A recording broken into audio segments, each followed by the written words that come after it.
So after last night's game, I think it's pretty clear here that we need to go ahead and talk about some offseason stuff because, well, yes, the season still is going and we can still make the playoffs. Let's talk about some offseason because we have some players that we're going to have to say goodbye to and some players we're going to have to bring back.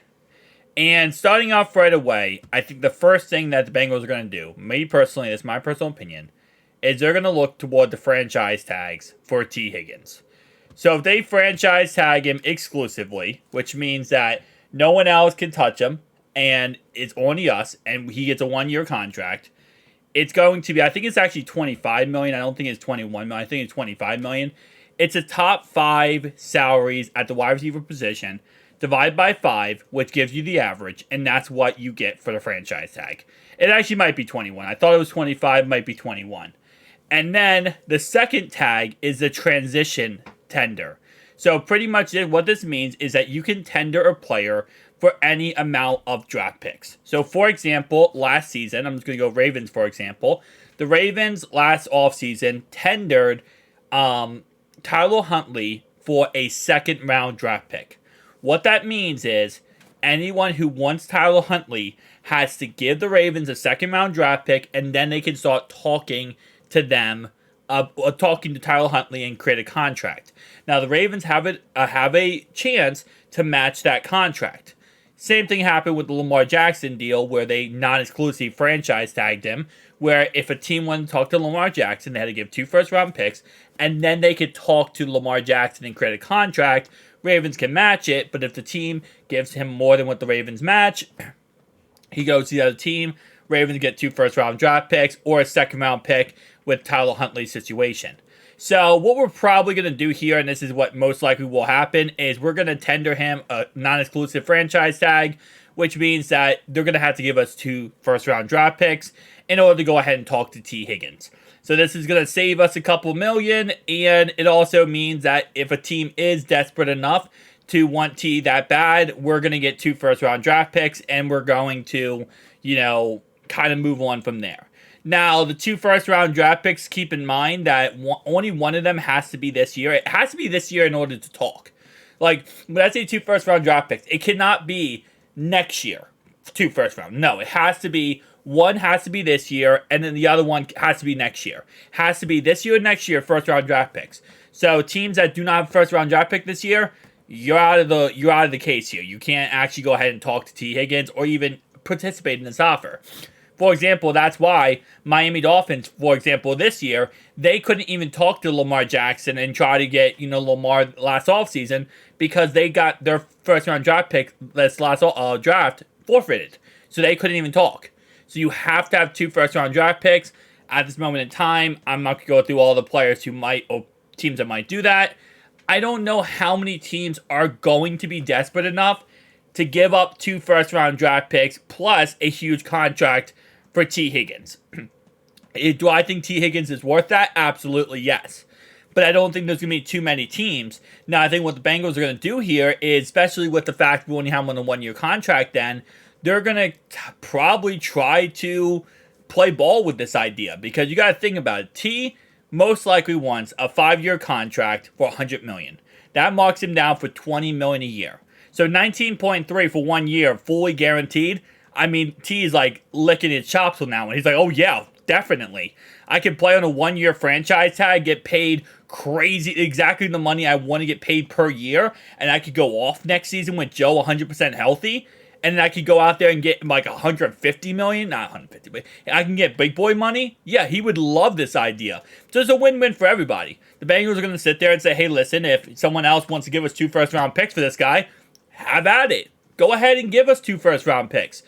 If they don't, they say, okay, we got T for 1 year for 19.3. We can kind of look toward the future, maybe putting some money aside or pushing money toward the future to try to get him maybe on a long-term contract.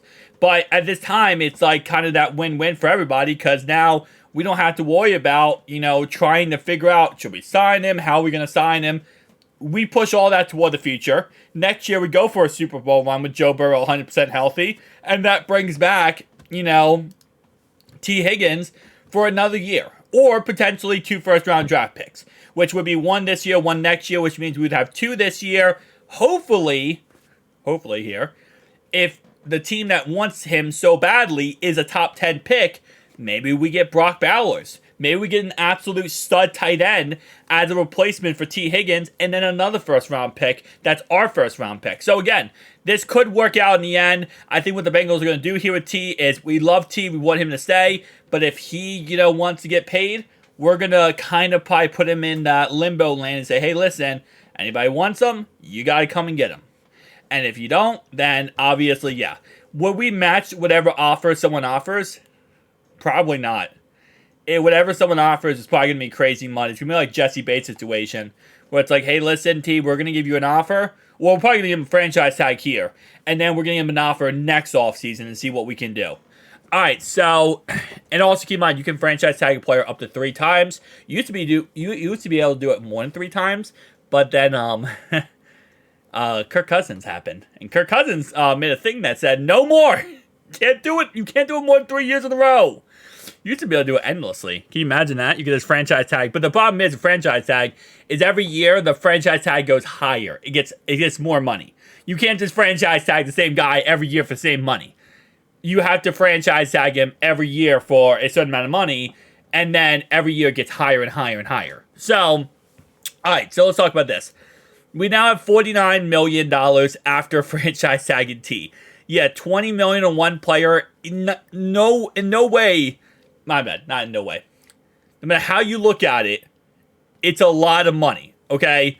It's a lot of money complete. And it's all dead money. It's all guaranteed money. So you can't even get around that. So next thing I think they're going to do is I think they let Cheeto go. And I'm not trying to be recency bias off last night and how last night went and say, oh, Cheeto sucks, Cheeto's trash. It's very clear. First off, Cheeto is 29 years old. After his injury early this season, he has not been the same Cheeto he has been for us throughout his short career with us. Obviously, he came from the Cowboys. And I don't think he's gonna continue to be at the level that we need him to be at for the foreseeable future, especially with him coming off that injury. And I don't know if he's ever gonna fully recover with his age. Cornerbacks start to fall off at 29, 30. Okay, that's the cornerback age where they start to kind of collapse. We probably will be drafting a cornerback in some way this offseason. Cam Taylor-Britt comes back fully healthy this offseason. We also have, again, like I said before, DJ Turner, who's a rookie, who, last night didn't look that good, but he'll progress well in the second year. We obviously have Mike Hilton, still on a contract until 2025. We also have, actually, technically, that's speaking then. Am I missing someone? No, I'm not missing anyone. So, yeah. We have we have guys on this roster. It sucks if we lose Cheeto, but we're going to have to, for money purposes, kind of get around it. Now, DJ Reader, I do believe they will extend and get a contract worked out with him. My guess is, especially with him coming off injury, it's going to be hard for him to hit free agency and try to, work something out with another team, especially because he's not going to be able probably to walk again or do anything again until almost the season starts. So that's going to be really negative for him. He is 20, how old is he actually? I think, is he 29? He's 30 years old.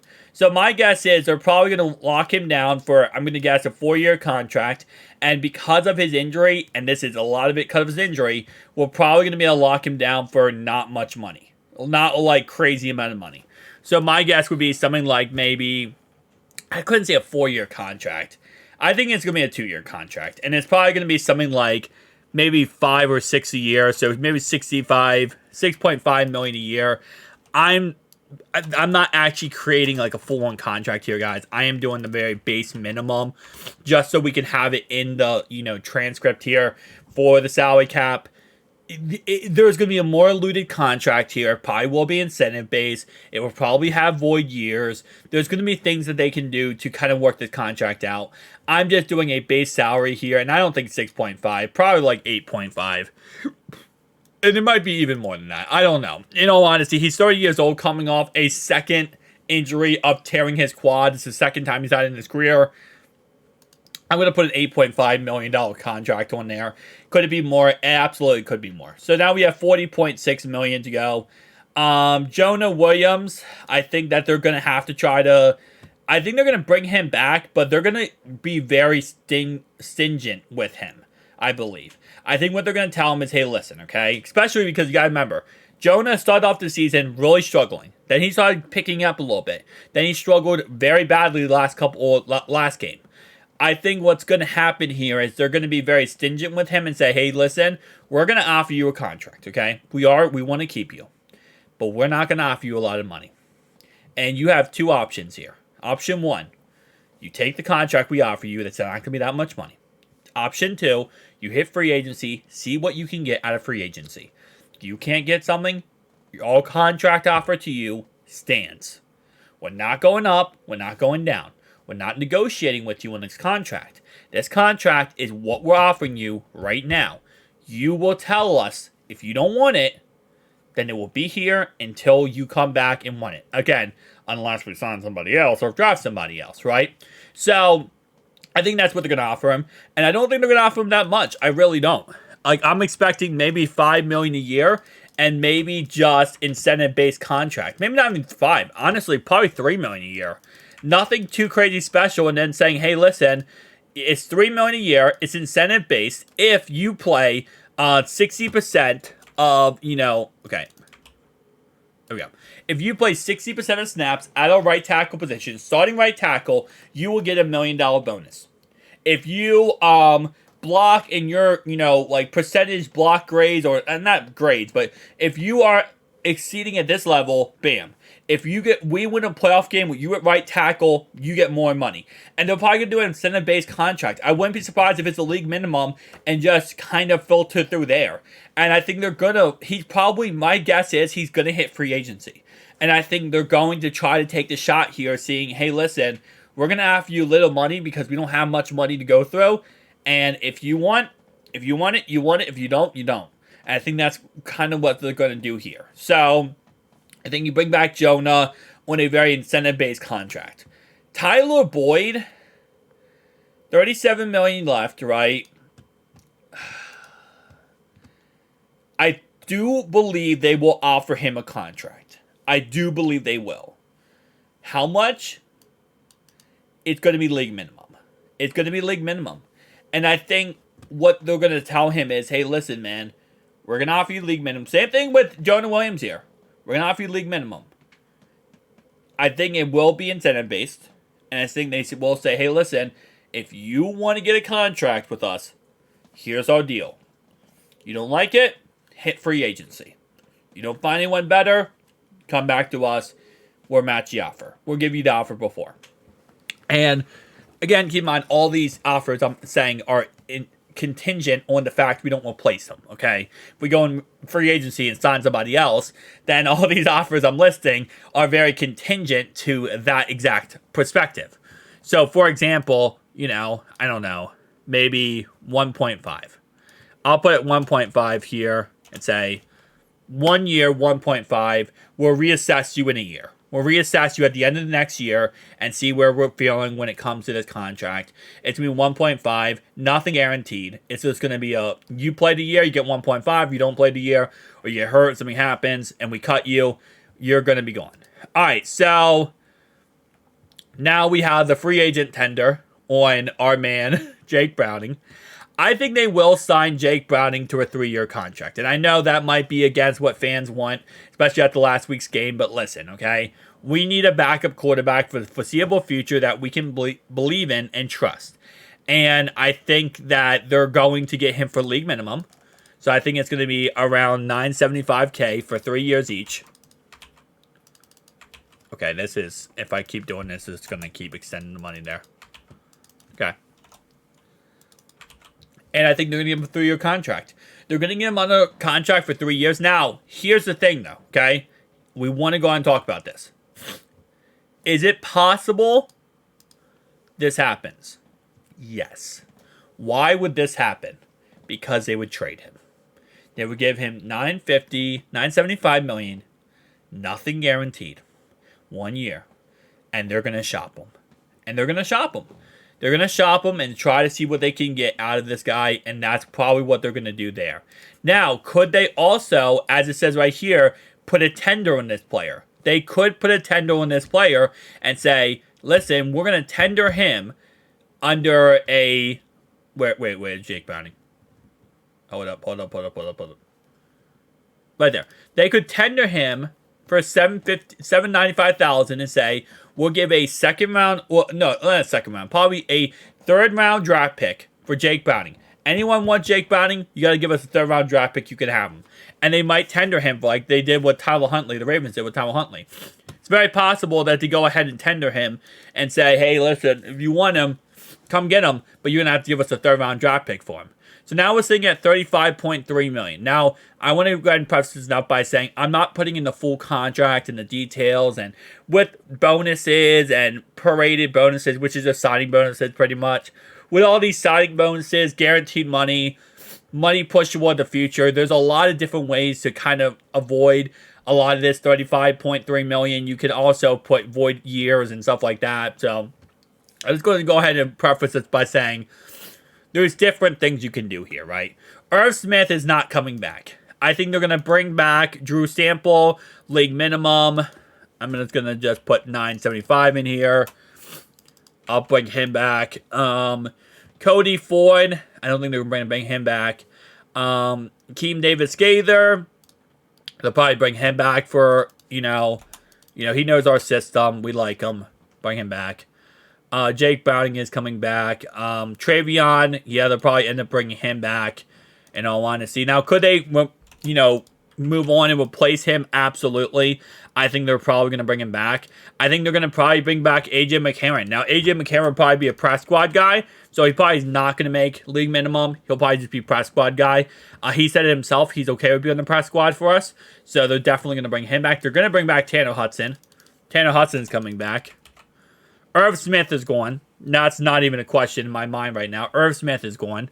Trent Irwin probably comes back. Mitchell Wilcox, he only comes back if we don't draft a tight end. He only comes back if we don't draft a tight end. If we don't draft a tight end, we'll bring him back. But if not, we're going to probably get rid of him. Let me see. We probably don't bring back Josh. Marcus Bailey, we probably bring him back. Unless we draft a new linebacker, then it's possible we don't. Joe Bachie, and Bailey, obviously this comes down to if, we don't get somebody else and we just have him for depth purposes. We don't bring him back. Press squad. Obviously he's on the roster. Well, he's going to be on the roster. I'm not going to put his contract in. He's just a long snapper here. Wilcox, we already talked about. Josh, we already talked about. Max, I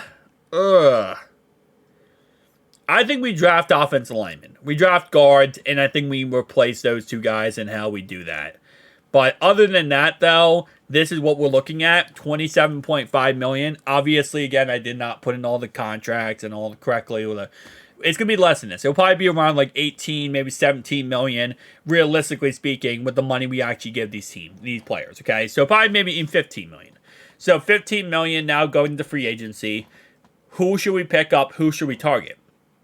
Well, if we are losing Cheeto, right, we could target see what free agent cornerbacks are available. We could also target see what, defensive tackles are available depending on DJ Reader's recovery time. We could also look at maybe some offensive linemen, right, tackle, if we don't draft one, right? So there's a lot of different options. We're going to talk about it later when we see who signs, who doesn't sign, who's available in free agency. I'll see you guys in the next one. Peace out.